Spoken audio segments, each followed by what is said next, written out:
প্রিয় শিক্ষার্থীবৃন্দ, আমরা ক্লাস 9-10-এর ফাইন্যান্স অ্যান্ড ব্যাংকিং এর 6 নম্বর চ্যাপ্টার ক্যাপিটাল বাজেটিং এর সৃজনশীল প্রশ্নের 1 নম্বরটা সলভ করব এখন। তোমরা যারা এর আগে আমার ধারাবাহিক এপিসোড গুলো শুনেছো, আশা করি তোমাদের সেগুলো বুঝতে সমস্যা হয়নি। আমি চেষ্টা করছি তোমাদেরকে সহজ সুন্দরভাবে এগুলো বোঝানোর। তো এর মধ্যে যদি তোমরা আমার চ্যানেলটা সাবস্ক্রাইব করে থাকো তো ধন্যবাদ, আর যদি না করে থাকো তোমাদের প্রতি অনুরোধ রইল আমার চ্যানেলটা সাবস্ক্রাইব করার জন্য এবং বন্ধু বান্ধবদের মধ্যে শেয়ার করার জন্য, যাতে সবাই উপকৃত হয় এবং তোমরাও যাতে নতুন এপিসোড আসলে সাথে সাথে পেয়ে যাও। তো প্রত্যেকটা পর্বের মতো এখানেও কুইজ আছে আমাদের। এটা কুইজের লিংক। এই কুইজটা ডেসক্রিপশন সেকশন এবং কমেন্ট সেকশনে দেওয়া থাকবে। তোমরা অবশ্যই কুইজে পার্টিসিপেট করবা নিজেদের নলেজটা যাচাই করার জন্য, এবং পরীক্ষায় যেহেতু এমসিকিউ থাকে এটা হেল্প হবে অনেক। এবং একটা ডেডিকেটেড রিসোর্স পেজ আছে আমার ওয়েবসাইটে। এই পেজের লিংক এটাও ডেসক্রিপশনে দেওয়া, ডেসক্রিপশন এবং কমেন্ট সেকশনে দেওয়া থাকবে। সেখানে তোমরা এই চ্যাপ্টারের যাবতীয় ইনফরমেশনগুলো, যাবতীয় ভিডিও এবং ডেফিনেশন সবগুলো জিনিসই একসাথে পাবে। তো আমরা আজকে 72 পৃষ্ঠায় যেটা আছে সৃজনশীল প্রশ্ন 1, এইটা সলভ করব আমরা। তো প্রবলেমটা পড়ে নেই, এখানে কি লেখা আছে। বলছে মিস্টার বিপুল সরকারের বার্ষিক বাজেটে চিনির ওপর কর বৃদ্ধির ফলে চিনির মূল্য বৃদ্ধি পাবে এই আশায় মার্চ মাস হতে চিনি সংগ্রহ শুরু করেন, যাতে তিনি চিনি বিক্রি করে প্রচুর মুনাফা অর্জন করতে পারেন। পরবর্তীতে উক্ত চিনি চিনি বিক্রয়ে মূল্য হ্রাসে ক্ষতির সম্মুখীন হন। অপরদিকে মিস্টার দীপ তার কারখানায় নতুন মেশিন সংস্থাপন করতে চান, যার মূল্য 3 লাখ টাকা এবং আয়ুষ্কাল 5 বছর। ভগ্নাবশেষ মূল্য 1 লাখ টাকা, অর্থাৎ এই মেশিনটা 3 বছর পরে আবার যদি বিক্রি করলেও 1 লাখ টাকা পাওয়া যাবে লোহার লক্কর তার এগুলোর দাম হিসাবে। তার মানে অ্যাকচুয়ালি তার অবচয় যাবে 2 লাখ টাকা। উক্ত মেশিনে উৎপাদিত দ্রব্য হতে বার্ষিক নগদ আন্তঃপ্রবাহ যথাক্রমে 70,000, 90,000, 60,000, 55,000 ও 40,000 টাকা। আচ্ছা, তাহলে আমরা এখানে বললাম দুইটা ঘটনা আছে। একটা হচ্ছে মিস্টার বিপুল, উনি হচ্ছে চিনি স্টক করছেন আসলে, যে উনি মনে করছে চিনির সরকার ট্যাক্স বাড়িয়ে দিবে, দিলে পরে চিনির দাম বাড়বে, ওনার যদি স্টক করে উনি লাভ করতে পারবেন, এই জন্য উনি চিনি কিনেছিলেন। কিন্তু পরবর্তীতে বিক্রির সময় যা দেখলো চিনির দাম বাড়ে নাই, উল্টা দাম কমে গেছে, যে উনি ক্ষতির সম্মুখীন হয়েছেন। এটা একটা প্রবলেম। আর দ্বিতীয় প্রবলেমটা হলো একটা মেশিন উনি বসিয়েছেন যেটার আয়ুষ্কাল 5 বছর করতে চান, বসাতে চান, যেটার আয়ুষ্কাল 5 বছর, এবং 5 বছর পরে এই মেশিনটা বিক্রি করলে আবার 1 লাখ টাকা পাওয়া যাবে। এবং ওই মেশিনের আন্তর্ভুক্ত 70, 90, 60, 55, 40, এইভাবে 5 বছর টাকা পাওয়া যাবে, টাকা আসবে, ক্যাশ ইনফ্লো হবে। এখন রিকোয়ারমেন্ট আছে 4টা। বাটার হার কি? তাহলে এটা একটা জাস্ট খালি ডেফিনেশন। গড় আয়ের হার পদ্ধতি ব্যাখ্যা করে, এটাও ডেফিনেশন। গতে বলছে মিস্টার দেবের প্রত্যাশিত পরিশোধকাল নির্ণয়, এটা একটা আমাদের ক্যালকুলেশন আছে পে ব্যাক পিরিয়ডের। এটা কিভাবে করতে হয় আমরা এই ফর্মুলার সাহায্যে আমরা এটা করব নিচে। মিস্টার বিপুলের চিনি ক্রয়ের সিদ্ধান্তে মূলধন বাজেটিং এর গুরুত্ব মূল্যায়ন করো, এবং এই মিস্টার বিপুল যে চিনি কিনে লসের সম্মুখীন হলেন এই বিষয়ে বাজেটিং এর গুরুত্ব পর্যালোচনা করতে বলছে। তো ক নাম্বারে আমরা পড়ি বাটার হার কি। তাহলে বাটার হার হচ্ছে এমন একটা ডিসকাউন্ট রেট, এমন একটা হার যে হার দিয়ে কি করা হয়, একটা প্রকল্প মূল্যায়নের সময় ভবিষ্যতে যে টাকাগুলো পাওয়া যাবে, যেমন এখানে আছে 90,000, 55,000, 40,000, এই টাকাগুলো আসবে পরে। তো এই টাকাগুলো তো 1 বছর, 2 বছর, 3 বছর, 5 বছর ধরে আসতেছে। তাহলে 5 বছর পরে যে টাকাটা পাবে তার মূল্য, আমি তো টাকা ইনভেস্ট করতেছি এখন বর্তমান সময়ে, আর টাকা আসবে ভবিষ্যতে। তাহলে দুইটার তুলনা করতে হলে আমাকে একই সমান করতে হবে। এই জন্য ভবিষ্যতে যে টাকাগুলো পাবো সেগুলোকে বর্তমান মূল্যে কনভার্ট করতে হবে, করে তুলনা করতে হবে। কারণ এখনকার 100 টাকা আর 1 বছর পরের 100 টাকা সমান না। এখনকার 100 টাকার দাম বেশি, 1 বছর পরের 100 টাকার দাম কম। কারণ আমি যদি 100 টাকা এখন আমি কোথাও ডিপোজিট করি একটা ব্যাংকে, 10% যদি আমি বেনিফিট পাই, তাহলে আমি 100 টাকা আমার কাছে রাখলে আমি 1 বছর পর 110 টাকা পাবো। তাহলে আমি 100 টাকা কেউ এখন যদি নিয়ে আমাকে 1 বছর পর 100 টাকা দেয়, তাহলে আমার লস হবে। কারণ ওই টাকাটা আমি খাটালে এক জায়গাতে আমি 10 টাকা আমার লাভ হতো। এই কনসেপ্টে এবং রিস্ক কনসেপ্টে ভবিষ্যৎ মূল্য সবসময় টাকার কম বর্তমান মূল্যের চেয়ে, অর্থাৎ বর্তমান মূল্য সবসময় বেশি। এই জন্য ভবিষ্যতে যে টাকাগুলো আসবে এটুকু ডিসকাউন্ট করে নিয়ে এসে বর্তমানে নিয়ে এসে এক জায়গায় করা হয়, করে তুলনা করা হয় যে আমি আজকে ইনভেস্ট করছি 3 লাখ টাকা, তাহলে আমি যে ভবিষ্যতে টাকাগুলো পাচ্ছি এই টোটাল ভ্যালুটা কি 3 লাখ টাকার অ্যাকচুয়ালি বেশি আসতেছে না কম আসতেছে না সমান আসতেছে। তো এইটা করার জন্য যে হারটা ব্যবহার করে সেটাকে বলা হচ্ছে বাটার হার। এই হারটা সাধারণত মূলধন খরচ হয়, কস্ট অফ ক্যাপিটাল বলি আমরা। কস্ট অফ ক্যাপিটালের অর্থাৎ ওই ওই কোম্পানি একটা প্রজেক্টে তার যে খরচ, টাকা সংগ্রহ করতে গেলে ওই প্রজেক্ট করার জন্য, এই খরচটাকেই ধরা হয় ডিসকাউন্ট রেট হিসাবে। নাম্বার খ, গড় আয়ের হার পদ্ধতিটি ব্যাখ্যা করো। তাহলে গড় আয়ের হার বা এটাকে অ্যাভারেজ রেট অফ রিটার্ন বা অনেক সময় অ্যাকাউন্টিং রেট অফ রিটার্নও বলা হয়। এটা মূলধন বাজেটিং এর একটা পদ্ধতি, এটা খুবই একটা সাধারণ পদ্ধতি যাতে সবাই বুঝতে পারে, কিন্তু এটা কোনো আধুনিক পদ্ধতি নয়। অর্থাৎ এখানে টাইম ভ্যালু কনসিডার করা হয় না। তাহলে এটা কিভাবে বের করা হয়? এটা মেন থিমটা হচ্ছে একটা প্রজেক্ট থেকে এখানে ক্যাশ ক্যাশ ফ্লো বিবেচনা করা হয় না, এখানে অ্যাকাউন্টিং প্রফিট। অর্থাৎ ট্যাক্স ট্যাক্স বাদ দেওয়ার পরে প্রতি বছর যে প্রফিটটা থাকবে, তাহলে 5 বছরের প্রজেক্ট যদি হয়, প্রকল্প হয়, তাহলে 5 বছরের 5টা প্রফিট থাকবে অথবা প্রফিট লস মিক্স থাকবে।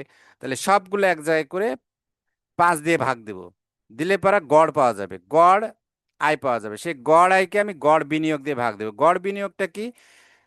অর্থাৎ আমি শুরুতে যে বিনিয়োগটা করলাম আর শেষে ভগ্নাংশেষ মূল্য, এই এই প্রবলেমে যেমন আছে 1 লাখ টাকা আছে ভগ্নাংশেষ মূল্য, আর প্রাথমিক বিনিয়োগ 3 লাখ, তাহলে এর গড় বিনিয়োগ হবে 2 লাখ।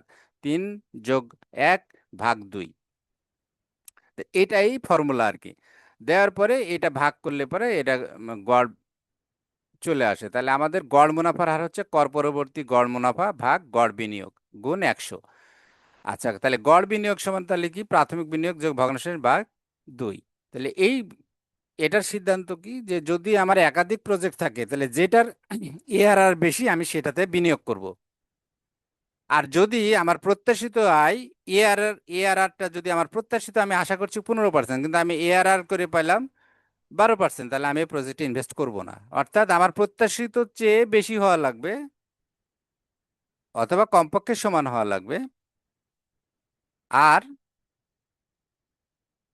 যদি একাধিক প্রজেক্ট থাকে তাহলে যেটা সর্বোচ্চ এআরআর সেটা আমরা নিব। আচ্ছা, এবার গোয়াতে আমরা করছি যে প্রত্যাশিত পরিশোধকাল। এটা যেহেতু ক্যাশ ফ্লো গুলো আমরা দেখেছি, এই যে দেওয়া আছে 5 বছরের ক্যাশ ফ্লো 70,000, 90,000, 60,000, 55,000, 40,000, এবং এগুলো সমান না। যখন এই ক্যাশ ইনফ্লো গুলো সমান হয় না, অর্থাৎ আন্তঃপ্রবাহ যে টাকার সেটা যখন সমান হয় না, তখন আমাদেরকে এই ক্রমযোজিত পদ্ধতিতে করতে হয়। তাহলে এটা খুবই সোজা। প্রথমে আমরা কি করব? প্রথমে ছকে বছর তুলে নিলাম, 1 2 3 4 5, 5 বছরের প্রজেক্ট। বার্ষিক নগদ প্রবাহ টাকায় দেওয়া আছে, দেখো 5 বছরের, এই যেখানে প্রবলেমে দেওয়া আছে, এই যে 70 90 60 55 40, আমি পর্যায়ক্রমে তুলে নিলাম।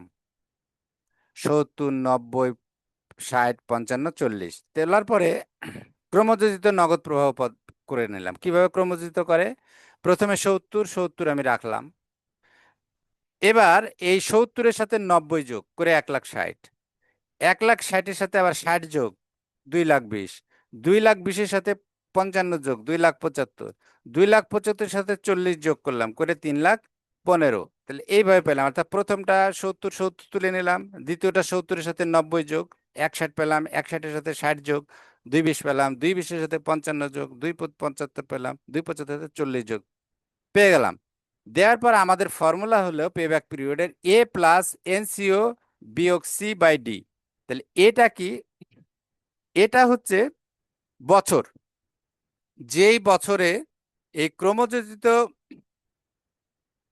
নগদ প্রবাহ, আমি যত টাকা ইনিশিয়ালি ইনভেস্ট করতেছি, যত টাকা আমি কত টাকা বিনিয়োগ এই প্রকল্পে? 3 লাখ। প্রাথমিক বিনিয়োগ হচ্ছে 3 লাখ টাকার মেশিন কিনতেছি আমি, 3 লাখ। তাহলে আমার 3 লাখ, তাহলে আমি দেখবো এই ক্রমযোজিত কোন জায়গায় যায় 3 লাখের কাছাকাছি। এই 2,75,000-এ দেখো, 2,75,000-এর পরে যা হয়ে যাচ্ছে 3,15,000, এটা বেশি হয়ে গেল, আর এটা হলো কম। তাহলে আমি ঠিক ইমিডিয়েট কাছের যেটা সেটা নিব। আর যদি এখানে যা 3 লাখ হয়ে যেত, তাহলে তো আমার এটাই হয়ে যেত পে ব্যাক পিরিয়ড। আমার আর কোনো ফর্মুলাও লাগতো না, ফর্মুলা করলেও একই রেজাল্টই আসতো।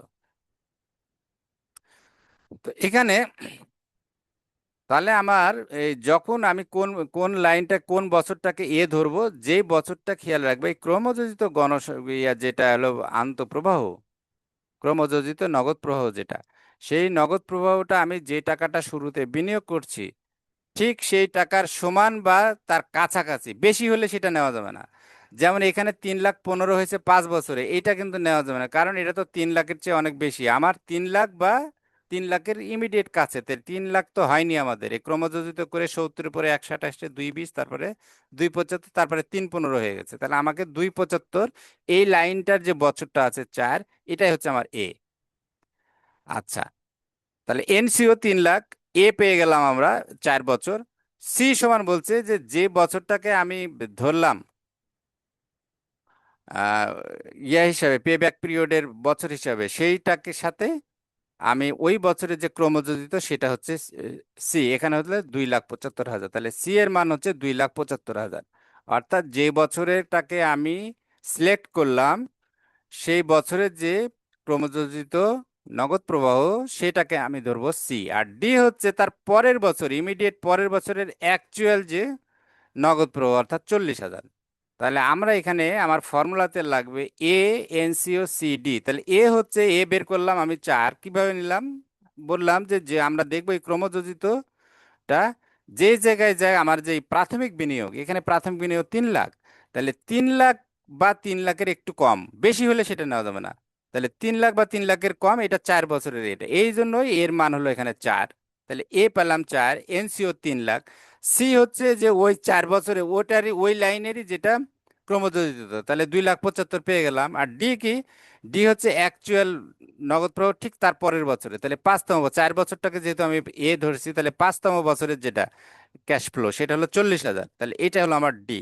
এখন খালি ফর্মুলায় আমরা বসাই দিই 4, তাহলে 3 লাখ বিয়োগ 2,75,000 ভাগ 40,000, ভাগ করলে 4.63 বছর, অর্থাৎ 4.5 বছরের একটু বেশি সময় লাগবে এটাকে টাকাটা ফেরত। পে ব্যাক পিরিয়ড মানে আমি যে 3 লাখ টাকা খাটালাম, এই 3 লাখ টাকা কোন বছরে কোন সময়ে যে আমার কাছে ফেরত চলে আসবে, এটাই পে ব্যাক পিরিয়ড। আর কিছুই না, যে আমি যে প্রাথমিক বিনিয়োগ করলাম 3 লাখ বা 5 লাখ, এই টাকাটা আমার কতদিন আসবে আমার টাকাটা উঠতে, আসল টাকাটা উঠতে, এটাই হচ্ছে পে ব্যাক পিরিয়ড। তাহলে আমরা বের করলাম 4.63, অর্থাৎ 4.5 বছরের একটু বেশি সময় পরেই, 4.63 বছর, তাহলে একটু সময় পরে যে আমাদের আসল টাকাটা উঠে আসবে 3 লাখ টাকা। আচ্ছা, এরপরে আমাদের প্রবলেম, তাহলে এটা আশা করি তোমরা বুঝতে পেরেছো। এর পরের প্রবলেমটা হলো যে বিপুল, মিস্টার বিপুলের চিনি ক্রয়ের সিদ্ধান্তে মূলধন বাজেটিং এর গুরুত্ব মূল্যায়ন করুন। আসলে এখানে একটু বলে রাখি, এই বইয়ে ভুল আছে অনেক কিছু। ভুল আছে মানে এটা আসলে বিপুলের এই সিদ্ধান্তটা মূলধন বাজেটিং এর সাথে সংশ্লিষ্ট নয়। কারণ কি, কারণ এটা একটা স্বল্পমেয়াদী ডিসিশন, সে একটা স্টক করতেছে জাস্ট মাল। তাহলে তার এটা মূলধন ক্যাপিটাল বাজেটিং এর বিষয় না। ক্যাপিটাল বাজেটিং মানে দীর্ঘমেয়াদী কোনো সম্পদে বিনিয়োগ। এটা কিন্তু একটা সে চিনি স্টক করতেছে, এটা একটা কাঁচামাল। এটা এটা এটা কাঁচামাল বলি বা ফিনিশড গুডসই বলি, কিন্তু এটা আসলে স্টক নেচার, সে কিনে রাখবে, দাম বাড়বে বিক্রি করবে। এটা কিন্তু ক্যাপিটাল বাজেটিং কোনো ডিসিশন না, এটা কোনো মেশিনও কিনছে না, কোনো প্রজেক্ট করতেছে না, বা কোনো ফার্নিচার কিনতে, আসবাবপত্র কিনতেছে না, এটা দীর্ঘমেয়াদী কোনো বিনিয়োগ না। কারণ ক্যাপিটাল বাজেটিং এর কনসেপ্টই হচ্ছে দীর্ঘমেয়াদী বিনিয়োগ, সম্প্রসারণ, বৈচিত্র্যকরণ, এইসবের উপরে ভিত্তি করে যে প্রকল্পগুলো নেওয়া হবে সেটার কাজগুলো ক্যাপিটাল বাজেটিং করে। তাহলে এই প্রশ্নটা আসলে ভুল সেট করছে এখানে। তারপরে আমি একটু কায়দা করে এখানে প্রশ্নের উত্তরটা লিখেছি যে মিস্টার বিপুলের চিনি ক্রয়ের সিদ্ধান্ত স্বল্পমেয়াদী বিনিয়োগ সিদ্ধান্ত, বিধায় এটা মূলধন বাজেটিং সংশ্লিষ্ট নয়। তবুও যে কোনো বিনিয়োগ সিদ্ধান্ত নিতে গেলে বিভিন্ন কৌশল, যেমন এআরআর, এনপিভি, ঝুঁকি বিশ্লেষণ প্রয়োগ করে সম্ভাব্য বাজার পরিস্থিতি মূল্যায়ন করতে হয়। যদি তিনি তা করতেন তাহলে তিনি শুধুমাত্র কর বৃদ্ধির প্রত্যাশার উপর নির্ভর করে বিপুল পরিমাণ চিনি কিনতেন না। ফলে মূল্য রাজজনিত ক্ষতিও এড়ানো সম্ভব হতো।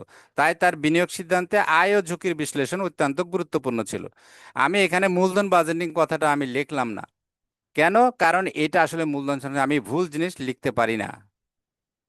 এই বইয়ে ভুল করছে, আমি সেই ভুলটাকে আমি সার্টিফাই করতে পারি না, এই জন্য আমি একটু কায়দা করে লিখলাম যে তার এটা একটা বিনিয়োগ সিদ্ধান্ত ছিল স্বল্পমেয়াদী। সেক্ষেত্রে তার আয় কেমন হবে, ঝুঁকি কি আছে, এগুলো তার গুরুত্বপূর্ণ ভাবে, বিশেষভাবে বিশ্লেষণ করা তার গুরুত্বপূর্ণ একটা অধ্যায় ছিল, কিন্তু সে সেটাকে ওভারলুক করে গেছে। তো এই ছিল আলোচনা, আশা করি তোমরা ক্লিয়ার বুঝতে পেরেছো। এরপরে যদি তোমাদের কোনো জিজ্ঞাসা থাকে তোমরা আমার সাথে রিচ করতে পারো, কমেন্ট সেকশনের মাধ্যমে, হোয়াটসঅ্যাপে মেসেজ দিতে পারো। আশা করি তোমাদের এটা সকলের উপকারে আসবে। Thank you very much.